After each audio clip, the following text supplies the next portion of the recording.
Moira Lowe is from Latin America, and having established her career as a surgical nurse in Argentina, Moira came across the Brahmakumaris 34 years ago in her early 20s and immediately recognized something that she wanted to devote her life to. She lived at and ran meditation centers in Chile, where she was based for 7 years, in Uruguay and Paraguay, where she lived for 15 years, and she's now settled in Buenos Aires in Argentina. And it's from there that Moira joins us today. Moira, it's so great and lovely to have you on Masterclasses. Welcome.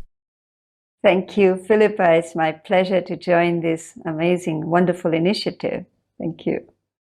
Now, it must sometimes be hard to organise your life to do it, but you do have this practice of early morning meditation. Would you agree that that is one of your secret weapons? And if so, what do you feel this time that you carve out for yourself at the beginning of every day? What do you feel that gives you? Well, throughout time, I have felt that starting the day with giving some time to myself and spending time in silent meditation, in a deep conversation with myself, but also a conversation with the divine, has provided such a amazing way of starting my day. And it has centered me. And especially now in this time of coronavirus, in which we have to stay at home, I have made this my top priority. I'll tell you, I'm getting up very, very early, even earlier than normally. Normally I get up at 4, but now I'm getting up at 2. So between 2 and 7, I find I don't expect people to do this at all, but I find that this is like such a gift, because I'm very quiet, I'm very open, I'm totally receptive, I'm very observant of my inner world, and especially very, very open to receiving because early morning meditation is really a time not for too much thinking. I will study later, but at that time it's more to receive and perceive the energy of the divine. So for me, early morning time is a time for connecting. It's a time for being embraced by divine love. So it's I don't know what my day would look like if I didn't do this. So it is very much a foundation of my spiritual journey. And then it is followed by study, and then a very busy routine normally, but now very quiet. So I find that this time is such an amazing gift for us all, whatever time you decide to get up, because it's I don't know, I don't think we could have imagined that the world could come to a pause and that it could come to a stop and say, here it is. This is the time you have dreamt of. I think at the back of the mind of all of us, there is this promise that we will have a time to do that fine, deep homework within that we don't normally assign any time to in a normal routine. And, for some people it might be to read the book they haven't read, or to have the conversations they'd like to have. But this is such a gift, such a time that we can create a routine that will give enough time to spend in silence, enough time to explore, enough time to practice, whatever I need to develop within. So I find that the challenge here is like, if it's easy to stop coming and going. I mean, it might have taken some adjustment at the beginning. We've been here for a month and a half now. I think we have like for another long month. So it took like a little time, or quite a while, to wind down internally, because we can stop coming and going, but it's not so easy to stop, coming and going with my mind. So I have found the early morning time something that grounded me deeply with myself. And I can hear my inner voice telling me, what is it that I deeply need now? And I find can imagine some people listening to this and being quite surprised in a way that you have all these years of experience of living in a meditation center, leading quite a yogi life, very simple, plenty of time to really be with yourself, that even someone like you has found this period of being forced to stay at home in lockdown, that even you have been able to go deeper into the experience of being still and being slow. Has that been a surprise to you, that there was still further that you could go yourself? Well, yes and no, because to an extent, because I have always been very active, and I knew that I had to kind of wind down. So it hasn't been a surprise that it was a bit hard at the beginning. But yes, on the other hand, just observing these two different levels, the doing and the coming and going, and the flow of that, and although we stop that, the mind continues to plan, and now there's no excuse, nothing else that I need to do other than listen to myself, look at myself, and I'm now fully with it. I'm so happy to embrace this. And although at some, there are moments in which I could be quietly reading or contemplating, and I find myself another little thing to do. And as you were saying, you've already done all the cleaning, you've already sorted out. I think everybody must have done that. But now is time for cleansing, time for healing.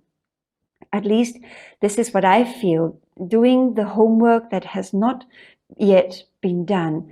And I'm so appreciative of this time. So it takes me very, very deep into myself to see what is it that I want. Because in letting go, and I think that also this time at home faces us with relationships. It faces us with how we impact people's lives and how we would want things to be, and then observing how they are.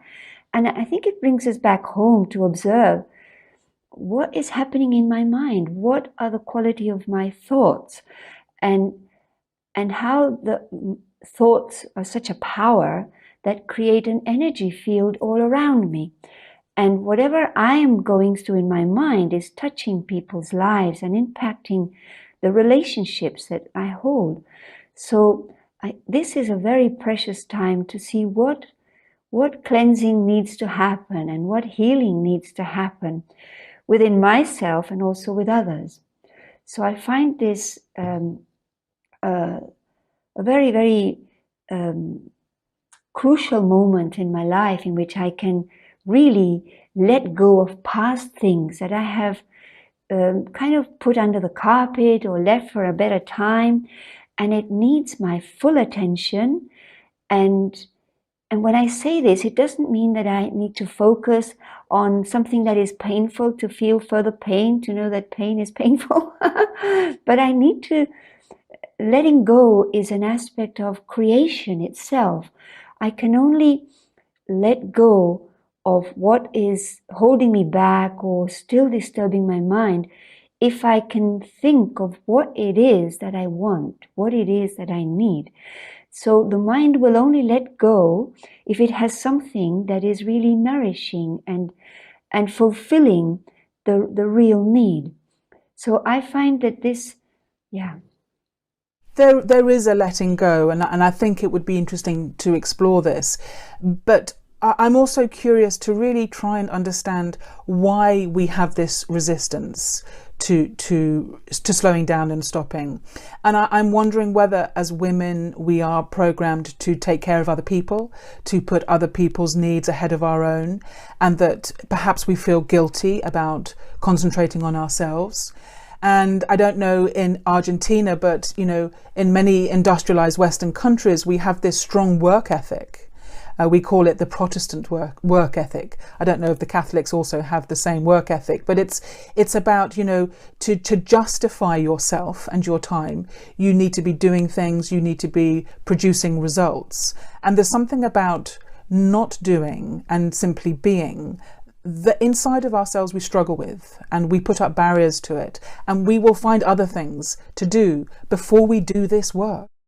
And I just wonder what you feel those blockages and resistances are really about. What is going on when we resist? Well, I think that this aspect of giving time to myself, at least amongst the Catholics, I think it brings a big element of guilt. It's like selfish. If you give time to yourself, it's a bit selfish. And then also this proving yourself and feeling useful by being needed and serving. But I think we have also fed on that. We have created an identity that has been built around the doing. So if I want to feel, if I feel I'm identified with what I do and I want to feel better, then I should be doing more. And so this aspect of quantity has also been feeding a self of fulfillment, which slips through our hands, because ultimately we just feel empty. We feel drained out. We feel very frustrated when we can't stop. So I think this is the call of the time now, is to go to think of ourselves at a different level, because having identified with professional doing, with a family care and busy life, has created an identity, something that made me feel safe or feel accepted. But completely, it has made me feel empty as well. And this was the very reason why I left when I was 24 on this long journey, searching for the meaning of life. I think that this busy, hectic life that we were living brings us now to a place where we say, what's the purpose of all this? So I think that it's a call to awaken to a higher level of ourselves, to bring our attention to understanding that we are spiritual beings, and that we are this living energy that is giving life to this body, that is creating my reality with every thought I think, with every feeling that I create.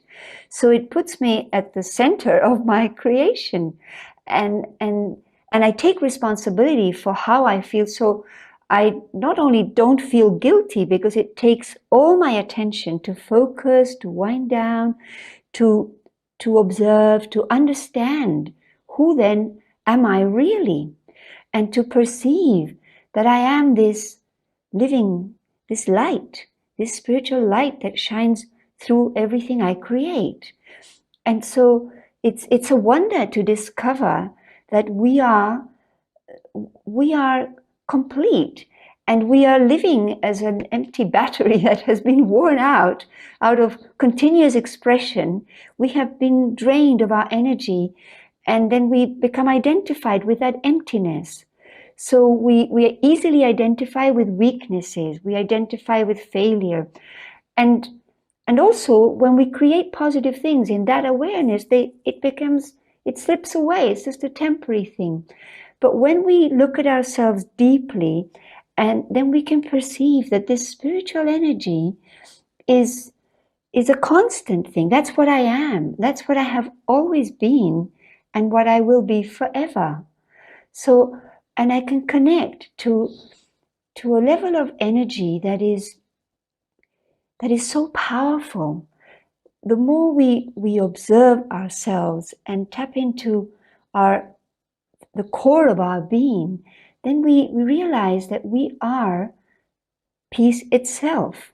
And we have been looking for peace in everything we do. We have been doing things to feel safe. We have been doing things to feel secure, or to be loved. And so the more we become the observer of who I am, and these are the powerful experiences we have early in the morning, that we really feel I am the energy of love. So, and we imagine the amount of things we've been doing to be loved, and to be looked at and to be accepted or appreciated at work, at home, in friendship. You know? And it made us a beggar of love. And the need of experiencing love is so legitimate in the soul, in the being that we are. So when we realize who we are, then a whole new possibility starts. Then I become free. I regain that freedom that I had lost. It is a paradox in a way, isn't it? If you think of how we're on a treadmill, on a hamster wheel in our lives. And I don't know about you, but I recognize in myself that there have been times when being busy has become a cycle of addiction. Yeah. And it's almost easier to keep being busy than it is to stop.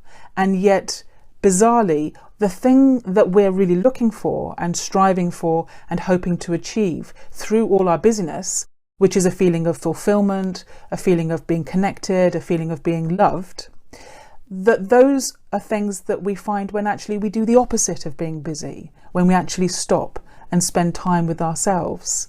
It's a bizarre thing. And yet here we are now with the whole world in this enforced stopping. And I know that at the Brahma Kumaris you're very keen on promoting the idea of going on a retreat. And you have retreat centres that give you a chance to step aside from your life and experience who you are without your normal distractions. I wonder what you feel the result, the consequence of this global retreat, this global pausing. What is that going to be? How's that going to affect us, do you think? Well, I think nothing will be the same. Nothing, in every sense. I think that people are completely open and receptive to thinking about their life and themselves in a completely different way. I'm sensing this, and the connectivity that it has created, not only with myself, but also amongst us as a human family, is just amazing. It's just amazing. And I also see in the social media, people are offering the best they have, the good thoughts, good feelings. So I think we're learning together what happens when we all choose to be happy, when we choose to be positive, when we choose to offer help to each other. It creates such a different feeling of why we are together in the first place. Well, I imagine a very amazing time to come. On one hand, we have a global recession. We have this pandemic is charging a very high price in human lives and a lot of sorrow. But on the other hand, people are now together. People are within their families, and I think the fact that families have their children doing their school at home, and they have to help each other, they have to share internet, they work together. It's bringing a whole different dimension of why we're a family in the first place. So it's making alive a new possibility. So I find that, and not only within a family, but also globally, we are so connected. So a bigger feeling of a family. And I think that we are realizing that the type of change that needs to happen within needs more silence. We need to listen to each other a lot more, understand each other, accept each other. So I think that in order to do that, we also need divine help, because it's not enough just to read a good book and to reorganize my home and my routine. It's a big jump that we're going to give right now of consciousness. So we need to become clean and whole again. So I need to deal with things that like I find that sorting out our relationships right now is very, very important.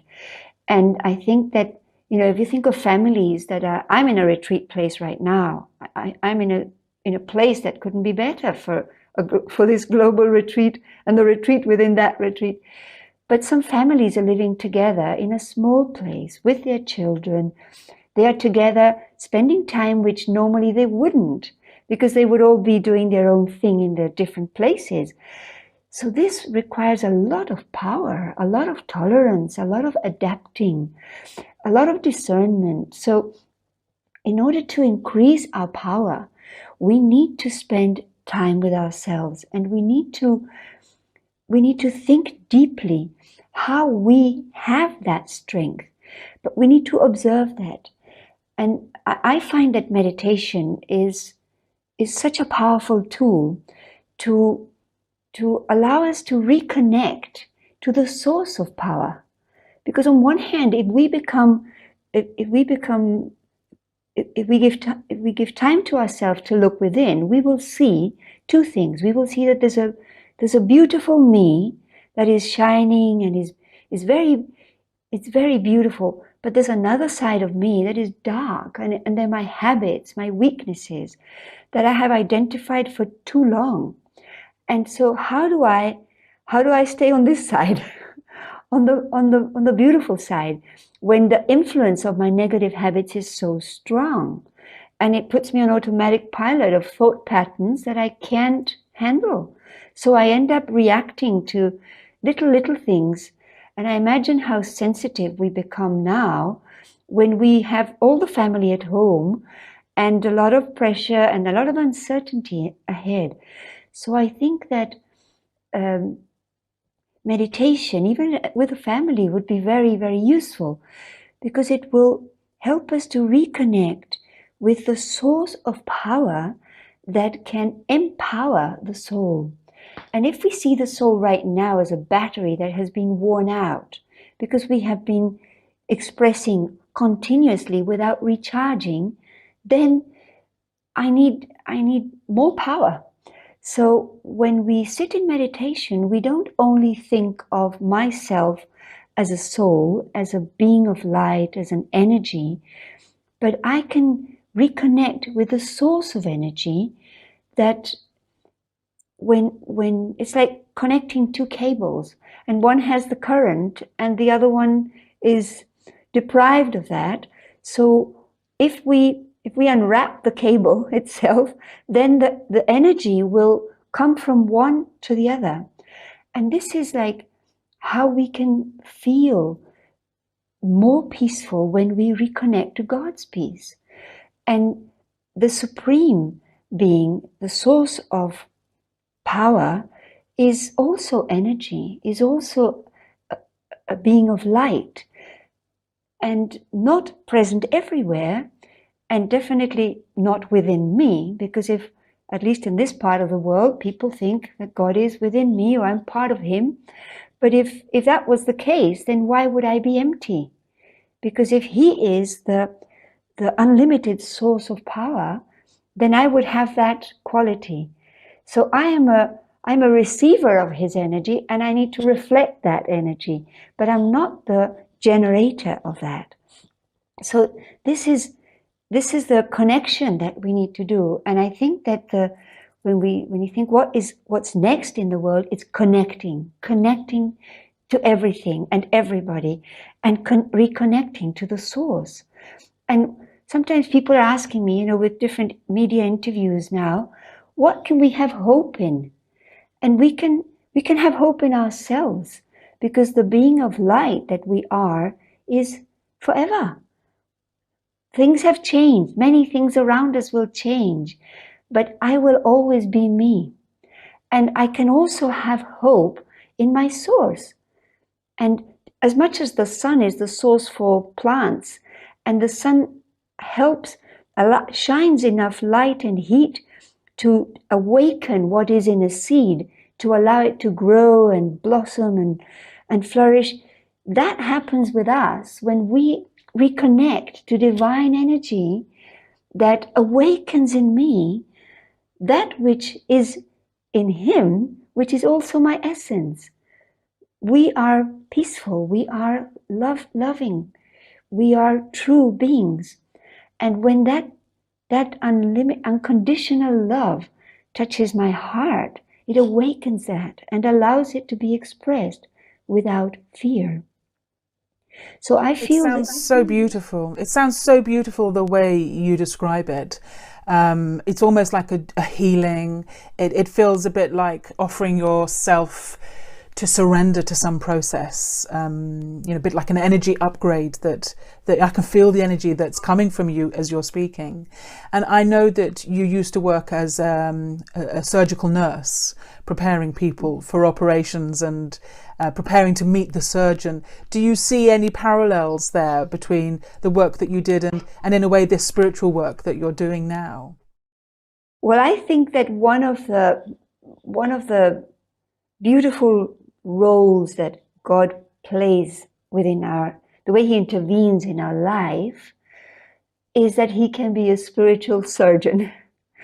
And when I used to work at hospital, we had, there were three conditions that we needed from the patient. First of all, patients had to come into the operating theater alone, which means all friends and relatives had to stay out. So in spiritual surgery, then that would be, I can only be alone in the sanctuary of my mind, just me. And that will allow the surgeon to take care of me. And we also needed patients to come naked.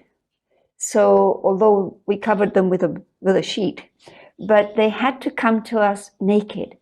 So that also requires me, if I want to go through spiritual surgery to heal, then I also need to let go of roles and responsibilities and relationships and all this identity that I have been holding on and come as the naked being of light, that just spiritual energy. And the third thing we needed from patients was that we needed patients to be still. Unless the patient was still, how could the surgeon do anything on his body?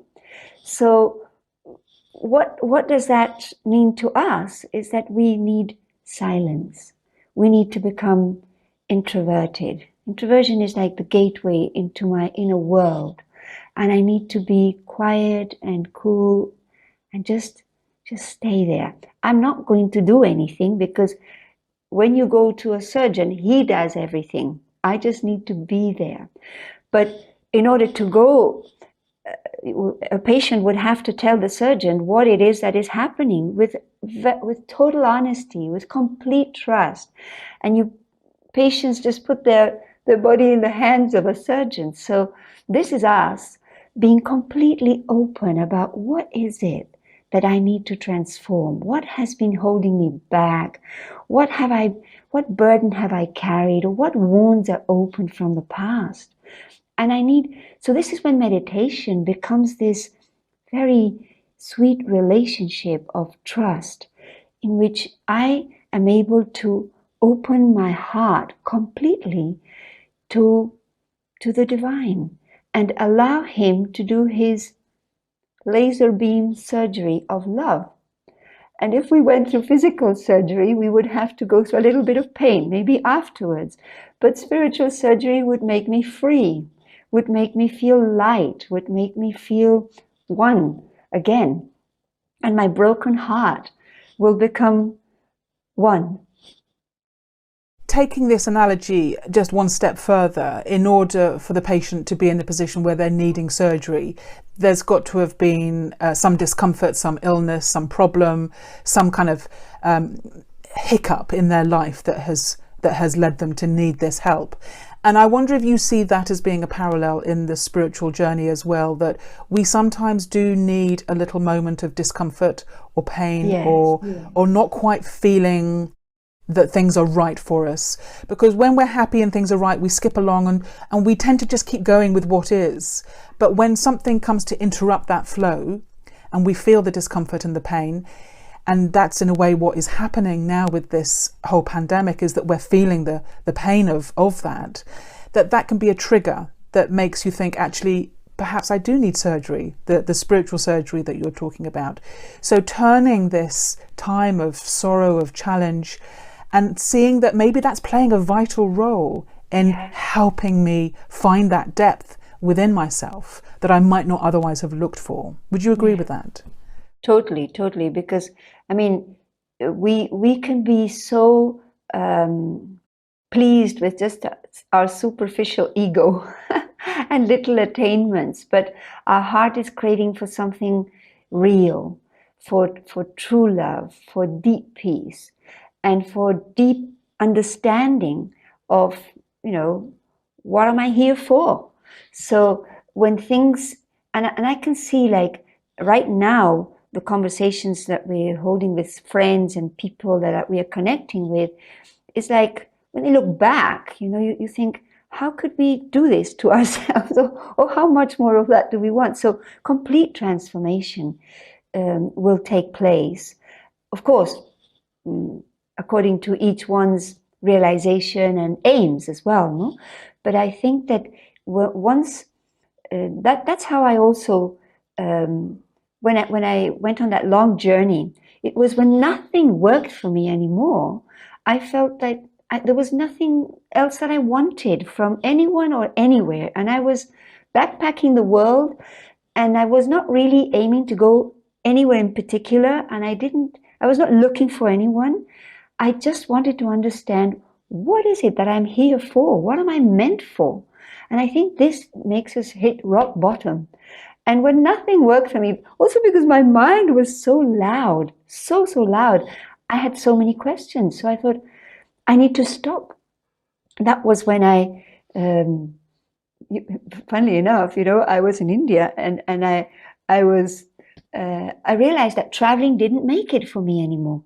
And so I thought, then what's next? I felt that I was losing my time. As I felt life is precious, but I'm not doing anything with it. And this is when I thought, I have to stop. And I saw someone in the street in India out of a hotel window, and I was so bombarded with too many thoughts. And I thought, I'm going to ask this man where I can stop my mind, where I can rest my mind. This is what I asked him. And he said, oh, rest your mind. And I told myself, whatever this guy tells me, I will do. And I went down and I asked him. And he said, rest your mind. And he said, in Mount Abu. And so I took a train and I went to Mount Abu. And I said, whereabouts? He said, north, south, whereabouts in India? And he said, it's south. I was heading to Kathmandu for a trek. And he said, it's south. So I took a train and I went there. And there's where I spent about a week there. I had no idea of the Brahma Kumaris at all. I just followed the intuition of whatever this guy told me, and I went. And this is when I feel that at those moments when you feel you're lost, it's as if God gives you a big hand. Because how could this man send me to a place where I would learn about myself? And I spent about a week there before I came across a group of students of the Brahma Kumaris in a beautiful temple called the Dilwara Temple. And one of the things I was asking myself is, what does happiness mean? And I saw people around the world. I said, people are entertained, but not really happy. And I thought, when I saw them, I thought, wow, these people look very happy. So I told them, what is it you do? And they said, well, we are young people and we practice meditation. And I thought, well, that sounds cool. So this is where I started my first steps. But I remember the time in which I was desperate. I felt alone in the world. I felt I had nobody to talk to about the things that were happening in my heart and that I really wanted to know about. So for me, that was like a new beginning. So I would not be afraid of dark moments that seem to be, like, what's going to happen? I feel that at that time I told myself, if I'm falling, reaching the bottom is much safer than to keep falling. So when you feel that your crisis has become extreme, you can expect for something great to happen, because you've had the courage to go that far. And at least if you have hit the bottom, the only place you can go from there is up. So that's a positive. Exactly. So for someone who's listening to this very inspiring story that you're sharing with us, and they feel that they are at that place of hitting rock bottom, talk us through some practical things that any of us can do whilst we're at home if we want to really connect in the way that you're talking about. Do we need to create a special place in our home where we maybe, light a candle, have a special book of inspirations? How do we begin to really carve out some time for myself when it's not something I've been used to doing?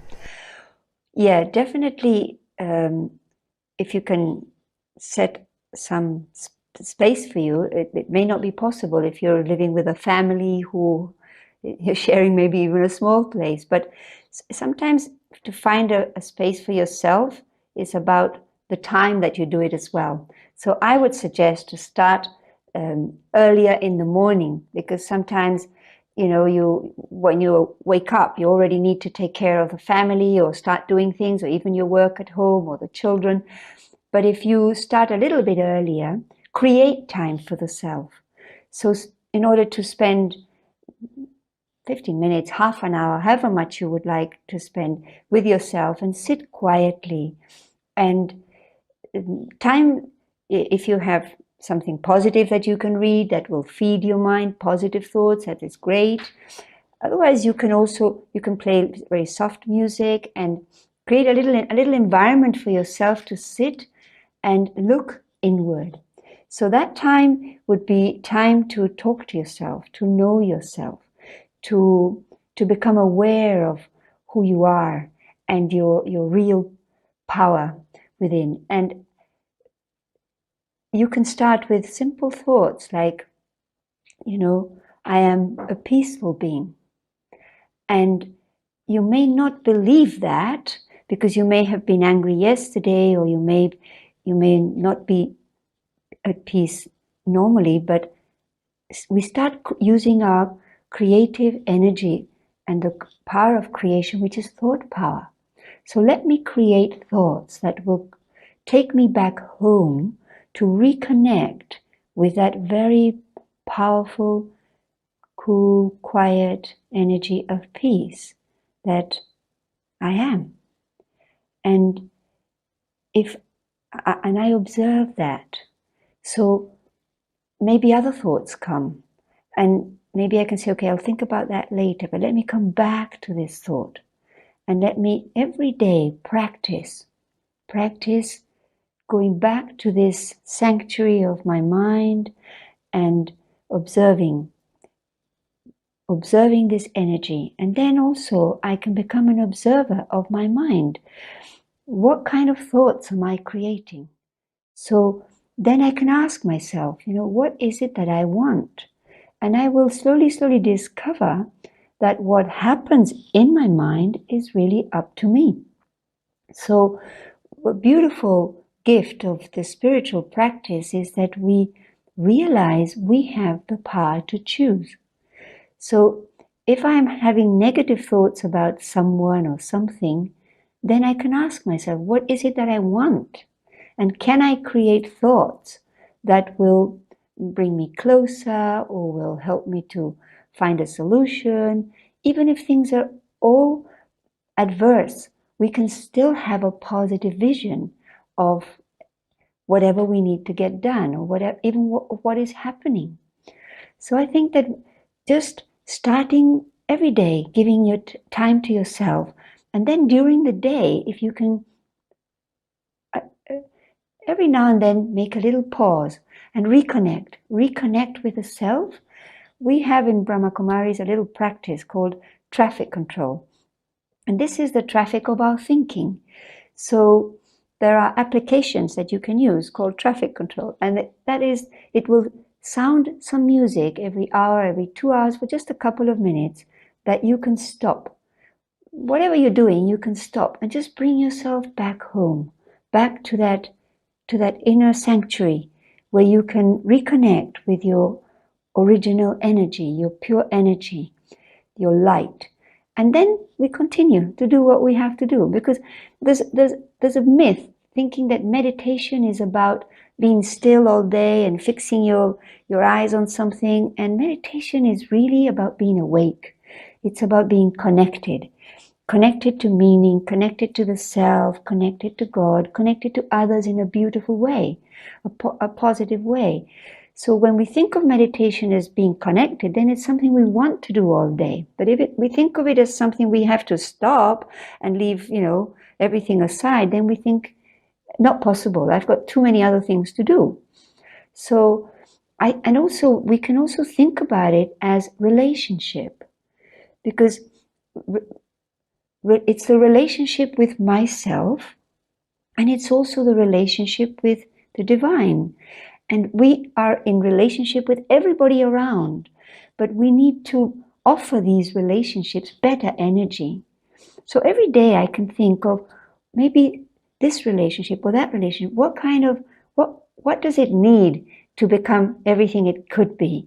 So can I offer better thoughts? Because whatever thoughts I create will create feelings. And when I think of someone, that thought, that energy touches the other. And it creates an impact in the other one's life. So can I practically bring this kind of thinking for myself, about myself, with myself? Can I bring it also to my relationship with others? Can I see the good in others? Can I have good feelings, even if I don't see good things, because we may have a history of conflict or whatever? But can I offer good thoughts? Because that will change my energy field. And then it will start creating an atmosphere at home. And sometimes relationships may not change immediately, but if I persist, then I feel that my spiritual practice is very practical and it's creating my reality. And so I discover that I'm the one responsible to how I use my energy. And then every day, if we start with meditation and also finish the day with meditation, and then in the evening we can like revise what did I do with myself? What happened today? What was the quality of my life? And so, but just one or two questions. It's like we don't need to be very existential about it. It's just like, how did I go? How did it work for me? So maybe I had negative thoughts, and just the fact that I'm observing it, but I'm not there to check what I lost or what I did wrong. I'm there to check what I did good, what I attained. Because when we look at what we attain on our spiritual journey, this is where our motivation grows. And we have a high aim, because to be happy is a big decision we have taken, or we have to take. And being peaceful and being loving are big, big aims. But step by step, we move forward. And so it's like checking. Every day we can check. This is a very powerful tool.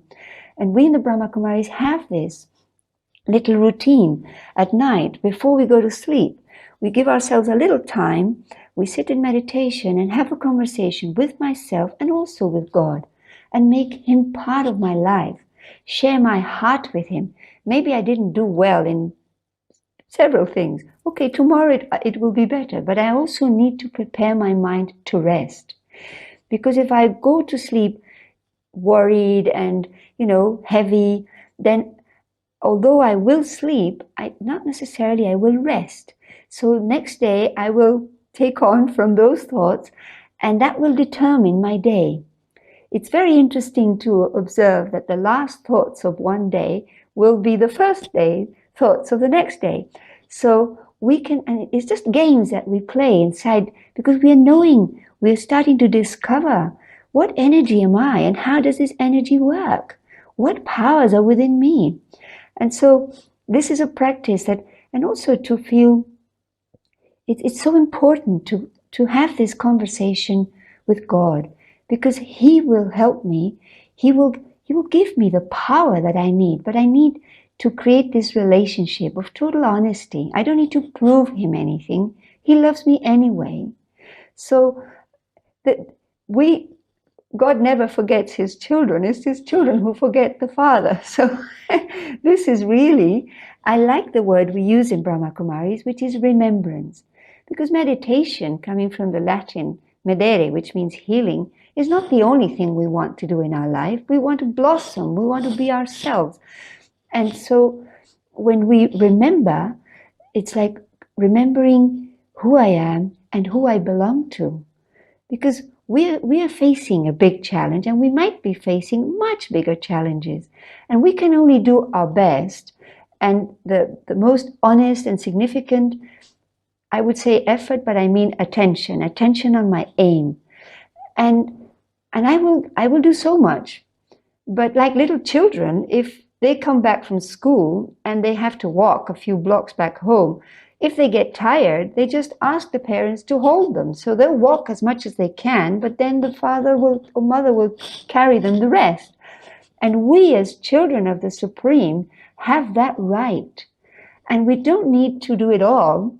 This is why thinking of it as relationship is so beautiful, because the father is the father and the child is the child. So a baby wouldn't need to make his own bottle. There's the mother to do that. But he legitimately claims the bottle. So when we need something, we can openly, with a full right and the full dignity, share our heart with him. He's not only the father of the soul, he's the mother. And so he will listen to me. She will listen to me, will hold me, and will walk along with me. I find this the most beautiful aspect of my spiritual journey, is that I'm not alone, and that I'm a traveler, and I have always been a traveler. Now I dropped my backpack in India those days, but I'm a traveler, and always going through different things. And a traveler is always drawn by the newness of the present time, wherever we are. The past is always left behind, and we're always here in this present moment, but not alone. When I left Argentina so long ago, I left on my own. And this is why my trip was so challenging. But my spiritual journey, which is inward and upward, is not alone. And I feel that now, more than ever, we need to rely on our companion. He is our dear companion, and he is there, always available, and just waiting for us to remember him. So if we say, I have to meditate on God, no, I just need to remember him. Children remember the Father. And so it makes it feel much more natural to use words like connecting or remembering, because meditation sounds a bit like a discipline, and we might put that off. But we've got to a point where it would be lovely to experience for ourselves some of what you're talking about. So if you could guide us in a little time of connecting, time of connecting with ourselves to the energy that is there, and of remembering who we are and of what we're here to do, and just speak your thoughts for us whilst we have this time of connecting, and then we can all share with you in that experience. Great. Okay, so I'd like to invite you all to sit comfortably and take a deep breath. Feel that your body is relaxing and that you're alert and very present. And let me take all my attention to a sacred space behind my eyes, to a place, my inner world, where I can observe myself. I am present, I am with myself, and I become aware that I am the living energy in this physical body. I am life itself, the spiritual energy. that is light, divine light. And as I look deeper into myself, I can feel the cool, quiet energy of peace.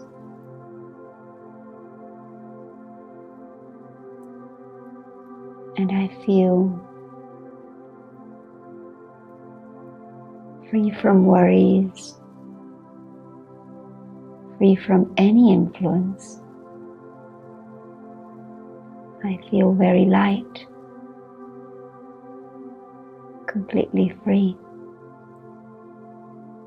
I am peace.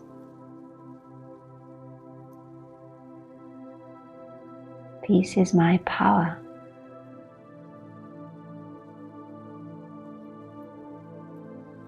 And I will take my attention deep into silence.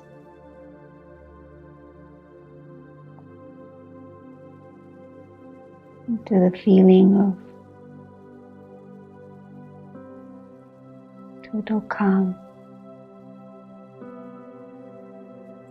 And as I go deeper into silence, I will take my attention beyond this body, as if I could see it from above. And I will go further from this place, as if I could see from above. I will go beyond the mundane and the temporary, limited.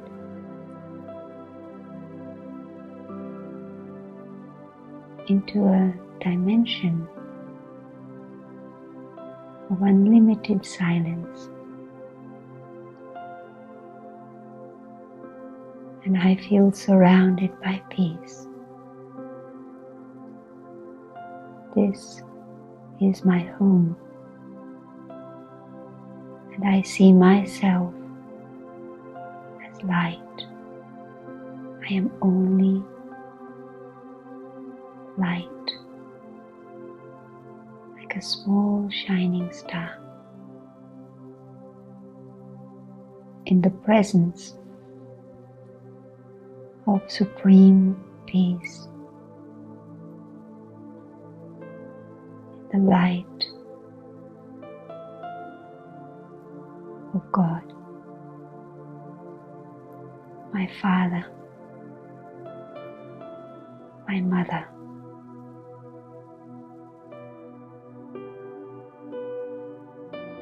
And I feel His vibration of peace surrounds me, embraces me,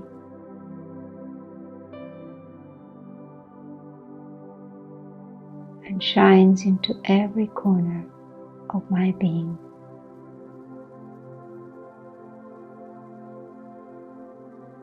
In your sweet, loving look, your eyes, I feel your pure love, your total acceptance. Your love is divine love, pure love. And in your eyes, I can feel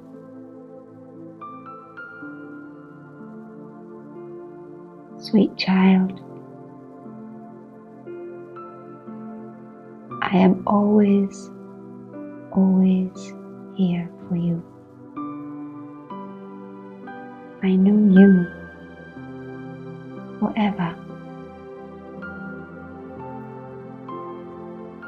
I love you forever. Be with me. allow my love to heal your wounds of the past. I make you free.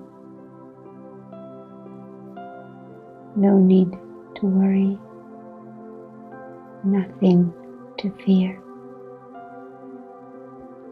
Simply be with me. And I have a deep feeling of gratitude, of the dignity of belonging to the purest, loving, peaceful being, my father, my mother, my companion.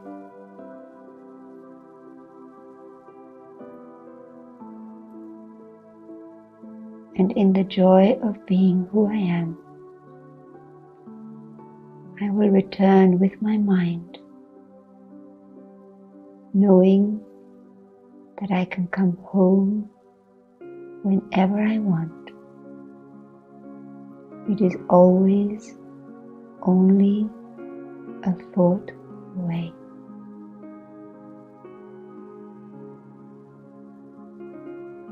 And I bring myself back to the world of actions, where I play my part with my human family. And I am aware that my vibrations of peace and love reach out to everyone around me.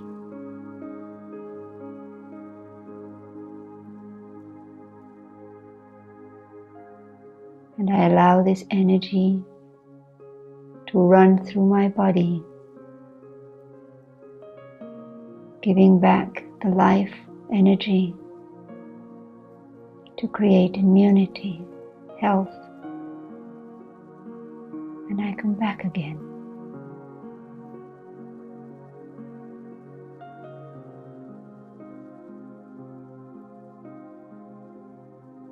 Om Shanti. Om means I am, and Shanti means peace.